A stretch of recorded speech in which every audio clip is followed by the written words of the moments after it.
High WhatsApp guys, সকলে তোমরা কেমন আছো? চলে এসেছি নিউ ব্লগে। সকাল থেকে প্ল্যান করছিলাম দুই বন্ধু ছুটির দিনে কোথায় যাব, তা ভেবে উঠতে পারছিলাম না। হঠাৎ ঠিক করলাম যে তাহলে চল যে ভূতনাথে যাই, অনেক দিন যাওয়া হয় না বাবা ভোলেনাথের কাছে। তাই বেরিয়ে পড়লাম বিকাল 5টার সময় ট্রেন ধরে দুই বন্ধু মিলে। প্রথমে নামবে শোভাবাজার। শোভাবাজার প্ল্যাটফর্মে নামলে প্রথমে একটু তোমাদের হেঁটে যেতে হবে। একটু হাঁটলে বাঁদিকে থেকে নেমে পুরো একদম সোজা গেলে বাবা ভোলেনাথের মন্দির পড়বে। আর হাঁটতে হাঁটতে তোমরা এখানে অনেক ছোটোখাটো মন্দির পড়বে, যেগুলো অনেক ছোটোখাটো মন্দির তোমরা পেয়ে যাবে। যেমন গণেশ ঠাকুরের মূর্তির মন্দির আছে, হনুমানজির মন্দির আছে, অনেক ছোটোখাটো মন্দির পড়বে। তোমাদেরকে দেখাবো সেইগুলো। কথা না বাড়িয়ে চলো আমরা এগিয়ে চলি।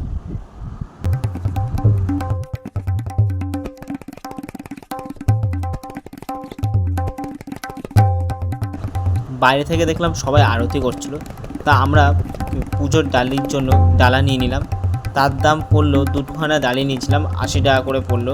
দুখানা ডালি 160 টাকা। তার ডালি নিয়ে আমরা চলে গেলাম মন্দিরের ভিতরে। মন্দিরের ভিতরে ভিডিও অ্যালাউ নেই, তাই ভিডিও করতে পারলাম না।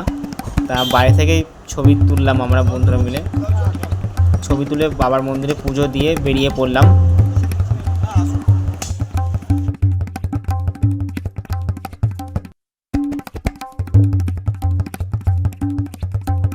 আর ওই দিনকার খুব ভিড় ছিল না, ফাঁকাই ছিল। তার পাশেই আছে রবীন্দ্রনাথ ঠাকুরের সমাধি প্রাঙ্গণ। তা ওই ভিতরটা আমরা ঘুরে দেখলাম একটুখানি। পাশেই একদম তোমরা দেখতে পাবে, যারা যদি কোনো দিন যাওনি তারা গিয়ে দেখবে। একদম পাশেই আছে রবীন্দ্রনাথ ঠাকুর সমাধি প্রাঙ্গণ। তোমরা ওখানটা ঘুরে দেখলাম, খুব সুন্দর দৃশ্য এখানকার।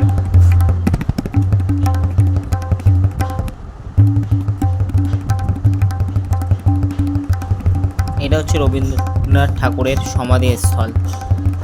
আর এখান থেকে পাশ দিয়ে দাঁড়ালে দেখা যাবে হুগলি ব্রিজ,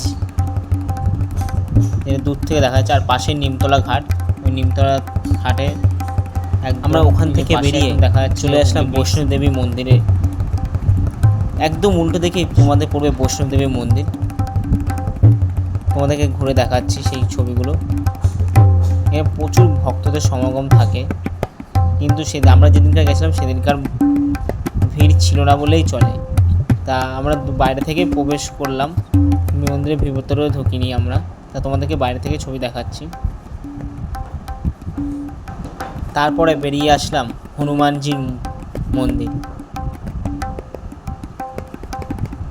সেই ছবি দেখাচ্ছি তোমাদের, হনুমানজির মন্দির। তারপরে একটু হেঁটে আসলে মন্দির তোমাদের পড়বে বাগবাজার ঘাটের সামনে লালুবুলু, বিখ্যাত লালুবুলু ঘুগনির দোকান।